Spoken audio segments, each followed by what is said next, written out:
Estamos con el doctor Pablo Melicchio. A Quisca se le encontraron 603 archivos en su computadora y de la nada manda un audio como quien no quiere la cosa, preparame una pieza, no te preocupes por los gastos. ¿Cómo funciona la mente de un pedófilo? Bueno, la mente de un pedófilo es la más difícil de entender, incluso para los mismos psicólogos, porque en general no llegan al consultorio aquellos que tienen una estructura de personalidad perversa.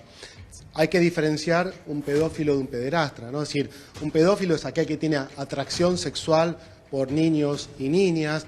De ahí puede surgir que pase a ser un abusador, por eso hay que detener a tiempo todo circuito de pedofilia, pero en definitiva nos cuesta entender porque lo que tienen es una forma de goce sexual muy distinto al que tiene el ser humano, digamos, entre comillas, normal, ¿no? Tienen atracción, como sabemos, por lo más puro que hay, que es la niñez, y en ese sentido lo que nos está demostrando este caso, como otros, como la desaparición de Loan, es cuántas infancias en riesgo hay. Claro, imagino. Nosotros decíamos, ¿cuánto puede haber una persona, ¿no?, que se disfraza de payaso, que tiene un programa con chicos? Digo, es todo una cortina, digo, para mostrar que es un encantador, ¿no? Con un encantador de serpientes, decíamos el otro día también acá, ¿no? Digo, ¿eso se prepara? ¿Es así siempre? ¿Busca encantar a los demás a través de esas imágenes? ¿Cómo hace ese abusador? Sí. Claro, Lili, lo que suele suceder es que hacen lo que se llama un montaje perverso. ¿Qué significa un montaje perverso? Van preparando la escena. Ejemplo, cuando ya un hombre tiene inclinaciones pedófilas, tiene esta perversión, lo que suelen hacer, por ejemplo, estudiar para maestros o profesores para tener cerca a su objeto de deseo, es decir, estar cerca de niños y niñas.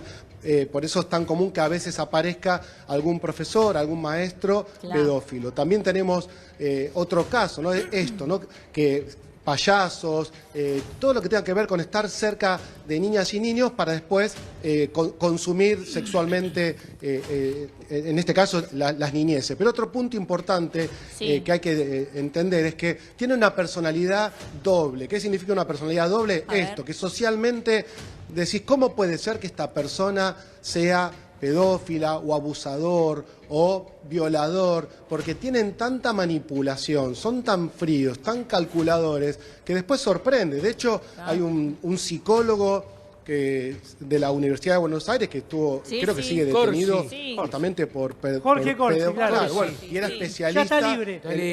Era especialista. Bueno, entonces pensemos que detrás de alguien que se muestra de una manera esconde lo perverso, porque lo perverso se esconde, no se muestra, ¿no? Claro. ¿Y esto tiene tratamiento, Pablo? ¿Se trata? ¿Se puede Y es muy tratar? difícil, justamente, no, Lili, en general todo, digamos, pedófilo, pederastra, violador, que cae preso, que es descubierto, suelen reincidir. ¿Por qué suelen reincidir? Porque la estructura de personalidad en la adultez ya está establecida. Es como si armás una casa, si la armás de una manera, ya está armada de esa manera. Claro, es como una base. Es muy difícil de esto desarmarlo. Claro, o sos neurótico, o sos psicótico, o sos perverso. Y lo digo, sos. El perverso es perverso, y eso no se modifica. Claro, y él se da cuenta realmente, es esa persona enferma, porque no la puedo llamar de otra forma. No es enferma. ¿No es enferma? No es enferma. ¿Y qué es? Hay que lo explique él, pero no. A ver, no. está bien entonces, está bueno esto. ¿Es enfermo? Una enfermedad lo haría inimputable. No es, claro. Exactamente. Una enfermedad lo haría inimputable y no es inimputable. A ver qué dice Pablo y saber si se da cuenta, si lo hace adrede, si sabe que está haciendo mal, tiene noción de todo. Sí, hay que discutir el concepto de salud y enfermedad. Bien. Una persona que tiene un padecimiento psicológico y reconoce su padecimiento psicológico, igual que el campo físico. Si vos tenés un dolor de cuerpo y te querés sanar, te vas a sanar. Si vos tenés un padecimiento psicoemocional y te querés sanar, te podés sanar. El perverso, y ahí va la respuesta, Sí. no lo siente como una enfermedad, es su forma de disfrute, de goce. Un violador no se siente enfermo y disfruta mientras viola. Cuanto más sufre su víctima, más disfruta. Un pedófilo Es disfruta un con trastorno. su goce sexual, es Sí. niños y niñas. Es un trastorno de personalidad, es un cuadro psicopatológico, claro. Perverso, está bien Claro, llamarlo como, así. claro, lo mismo que digan que, no sé, alguien que consume drogas es un enfermo, también es un trastorno. No, pero eso es No, una pero adicción. la- Bueno, adicción una es adicción, una pero tiene enfermedad. que ver. Una enfermedad. eso Lo es que pasa es que es diferente. La distinto, adicción es perdón. distinta. Perdón porque es distinto y no me quiero meter mucho en el campo de, pero bueno, lamentablemente todo lo que vemos nosotros que hacemos el derecho penal son cuestiones distintas. Porque si no entramos, una persona que puede estar consumiendo drogas y entrando o sea, que tiene una adicción, no es lo mismo porque puede ser, como dice Pablo, un neurótico, ¿no? Es una persona que está dentro de, digamos, una estructura de personalidad normal. En cambio, lo que me está mencionando él tiene que ver con otras cuestiones. Por ejemplo, la psicopatía. ¿Es así, Pablo? Un psicópata que no está enfermo. Claro. Que va, entonces, Claro. no tenemos No, que verlo no. de otra manera, porque si Por hablamos eso, de una para que quede claro, Exacto. Sí, le doy lugar. para que quede claro, porque hay mucha gente del otro lado, eso es una cuestión de el diagnóstico. Cuando viene un paciente al consultorio, uno tiene que diagnosticar. Básicamente hay 3 estructuras de personalidad. Neurosis, que es en general el común de la gente. La psicosis, que son las locuras, son las personas que tienen alucinaciones y delirios, locos, locas. Y después tenemos los perversos. Los perversos, ahí están las psicopatías, ahí está el pedófilo, la persona violenta que disfruta con la violencia. Cuando hablamos de los casos de femicidio, Sí. en general tenemos esas estructuras de personalidad, el perverso psicópata. Eso no se cura, no tiene tratamiento, porque la persona no es consciente del dolor que genera, o más complejo, Ahora, disfruta generando dolor. Pablo, Eso es lo que nos cuesta entender. Ay. Te pregunto, no se cura, pero digo, Sí. vos, en este caso, los van a detener, los van a llevar a juicio y ponele que los condenan. En la cárcel vos tenés que resociabilizarlos, tenés que, de alguna manera, asistirlos para que cuando salgan no vuelva a pasar. ¿Y cómo lo haces si no tiene cura esto? Sí, claro, lo que pasa, Pampa, ahí está la zona más bisagra y más compleja, que es, la cárcel es para resocializar, pero estas no son personas que se manejen bien socialmente. Es como decir rehabilitar. Vos para rehabilitar a alguien primero lo tenés que habilitar socialmente. Claro. Un perverso, un psicópata, si vos lo pones a los 30, 40, 50 años en la cárcel, para que vuelva a la sociedad, teniendo otra forma de vincularse con los otros, ya es tarde. Esto hay que detectarlo en lo posible en la preadolescencia, en la adolescencia. Por eso es tan importante la prevención, que siempre insisto, ¿no? Ah, ¿se puede prevenir? Después es ¿El tarde. trastorno se puede prevenir, decís? Se puede detectar a tiempo y se puede tener mayores cuidados. Si vos en tu familia tenés un adolescente que ya tiene manejos psicopáticos y perversos, cuando tiene 12, 14, 15 años, bueno, es la preadolescencia. Se puede hacer algún trabajo, por lo menos de control y de cuidados. Yo no sé si, esto es muy general, hay que ver el caso sí. por caso, pero en definitiva, por la pregunta de Pampa, Hay un proyecto de ley. es muy difícil que la cárcel rehabilite a alguien que ya cometió abusos, o es pedófilo, haces? o violó, o lastimó, y esa es su forma de disfrute. ¿Ah, Néstor? Doctor, ¿hay algún hecho, alguna circunstancia que predisponga especialmente a una persona a tener ese tipo de inclinaciones sexuales? ¿Hay algo de su vida de relación que lo lleve hacia ahí? Sí, hay que tener mucho cuidado con la respuesta que voy a dar, porque hay que escucharla bien.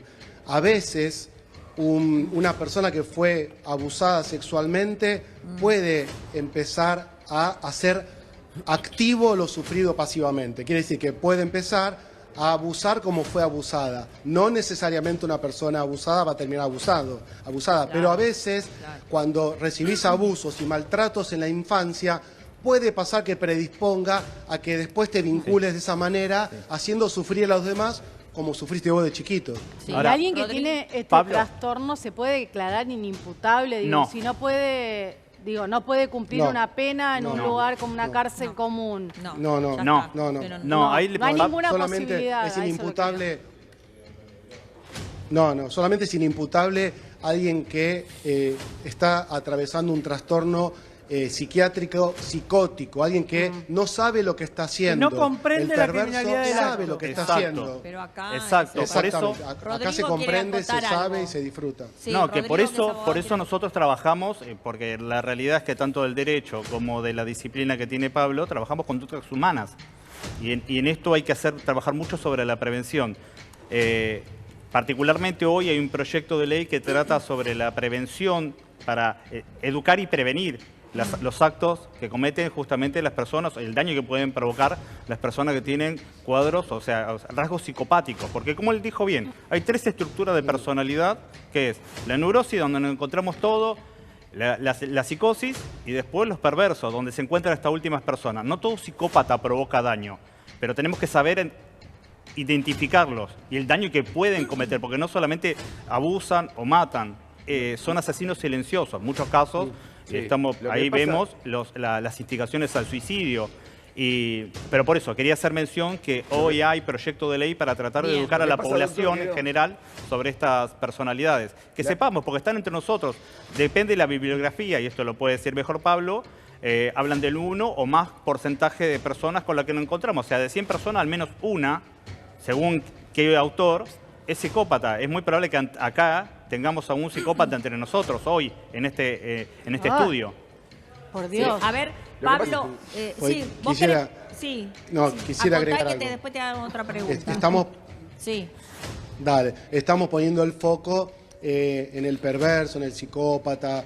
Vamos a pensar un poco también en la educación sexual integral, en ayudar a las niñas y a los niños a que cuiden su cuerpo, a que registren si alguien les empieza a hacer algo. Y también les hablo a las mamás, a los papás, a los docentes, que estén atentos, porque muchas veces, ante el primer signo de abuso sexual, no lo registra nadie. Entonces hay que ayudar a que los adultos saquen el foco de su propio ombligo y empiecen a ver que un niño o una niña que es víctima de abuso sexual va a tener algún síntoma emocional o físico, y si se detecta a tiempo quizás el daño sea menor, que es siempre lo que hay que tratar de tomar a tiempo, ¿no? Lo que pasa es que la sociedad no sabe qué hacer con los perversos.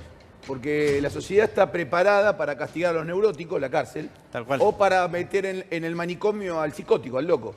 No sabe qué hacer con el perverso, porque es muy complicado, porque lo que le termina pasando a la justicia y también a la psicología, a la psiquiatría, es que no sabe bien qué hacer, porque el perverso atraviesa esos dos lugares. Puede atravesar, digamos, en una parte puede ser diagnosticado, como estaba diciendo recién el licenciado Pablo. Pablo, puede ser diagnosticado como un psicótico, o puede, digamos, en caso hipotético que tenga algún brote o algo, puede ser diagnosticado como un psicótico, o puede ser diagnosticado como un neurótico y va a la cárcel común. Pero Entonces, eso que hoy en hacemos- la sociedad no se sabe qué hacer con los perversos. Exacto. De hecho, se trabaja desde el derecho tratando de ver dónde lo llevamos. Si sabemos que no se pueden resocializar, es imposible. Claro. Eso, perdón, me meto en Sí, otra no, disciplina, lo dijo Pablo. pero sabemos que no. Lo Y dijo lo que pasa es que, Pablo. pero no se habla mucho ¿Y del qué tema. haces? ¿Y Y qué sí. hacemos? ¿Lo La metemos? pena de muerte Bueno, no, en está Argentina. en Argentina. Pero aún en salud. Argentina, Sí. vos tendrías pena de muerte acá en un No. país, aunque No, pudiéramos, no. pudiéramos, ¿eh? No, ni loco. Imposible No, no se acá. puede. Pero pará. Porque Está al patíbulo bien. lo vería cualquier Ahora, perejil. El delito no tiene una pena de perpetua, por No. ende, en algún momento va a salir. Va a salir. Pero lógico. imagínate, pero fíjate lo que sucede el otro día. No le voy a decir padre, pero Graci, cuando fue y pidió él Sí. que le den la libertad, fíjense que él Sí, se declaró inocente. Decirle padre porque la iglesia no lo expulsó. No es padre, sí, pero Sí, sigue está siendo bien, cura. Bueno, pero él se declara inocente, o sea, nunca van a asumir No. las consecuencias o que cometen Alguien que esos fue actos. Pero condenado, lo además. dijo Pablo recién eso. Exacto. Tamara, querías preguntarle Sí, algo a Pablo. Le quería preguntar a Pablo porque hablabas de la ESI recién, ¿no? Y yo creo que tiene que ver justamente perversos, como le dice, a mí no me gusta esa palabra, pero perversos como le dicen en las ciencias y como le dice Ernesto, hay en todos los niveles. De hecho, recién hasta habló de la Iglesia Católica, en todas partes, ¿no? Entonces, a ver, La educación sexual integral, que hoy no tenemos en casi ninguna escuela. Si vos preguntás en la escuela de tu hijo o tu hija, te van a decir que no hay. O que hay un programita muy leve porque determinados temas no se pueden hablar. ¿Cómo hacen los padres que nos están mirando para entender un poco más de esto y concientizar a sus hijos? Hola Tamara, ¿cómo estás? ¿Cómo estás, Pablo? Bueno, es muy importante esa pregunta y determinante.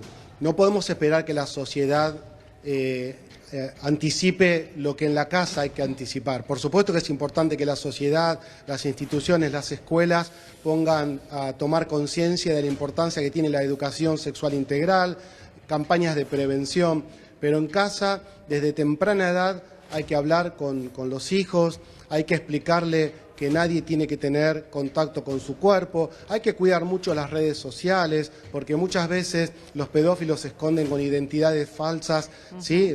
Detrás justamente de juegos, de redes sociales, de aplicaciones. Entonces, Tamara, lo más importante es que mientras se cumpla la ley y en todas las escuelas privadas y del Estado haya una educación sexual integral acorde a cada etapa de la vida, ¿no? No es lo mismo explicar en primer grado que en sexto grado o en el secundario, pero siempre es importante el diálogo en casa, la reflexión y ayudar a detectar signos. A veces cuando se detecta algún síntoma o algún signo, evitamos que el daño sea mayor, porque a veces un abusador empieza despacito y el niño, como es... Generalmente lo que hacen es decirle que no cuente nada, que van a matar a la mamá, al papá, el miedo, la amenaza. Entonces, pero igual, de alguna manera, en el juego, en los dibujos, en la forma de sentarse, en las alteraciones en el sueño, en algún signo, se va a dar cuenta la mamá y el papá, si están atentos, que algo le está pasando a esa criatura. La última, Pablo, antes de despedirte. Pensamos en las víctimas. ¿Cómo tratar a una víctima de estos perversos? Sí, el daño cuando ya hay un abuso sexual realmente es muy complejo, pero yo no diría que se sana para siempre, pero si se detecta a tiempo y se acompaña con amor, con diálogo, con una terapia que ayude a sanar esos daños paulatinamente, es importante que la persona no siga pagando de por vida el daño que sufrió en algún momento, ¿no? Porque después les cuesta mucho revincularse a nivel emocional, a nivel sexual, pero a veces el cuco sigue por dentro, entonces hay que ayudar a que ese dolor se diluya y la persona pueda levantar su autoestima y no seguir pagando por el precio tan alto de haber sido víctima, ¿no? Claro. Pablo, muchísimas gracias por estos minutos. Y gracias también a nuestro compañero, a Emma Ratoira, allí en el móvil. Gracias, buen día.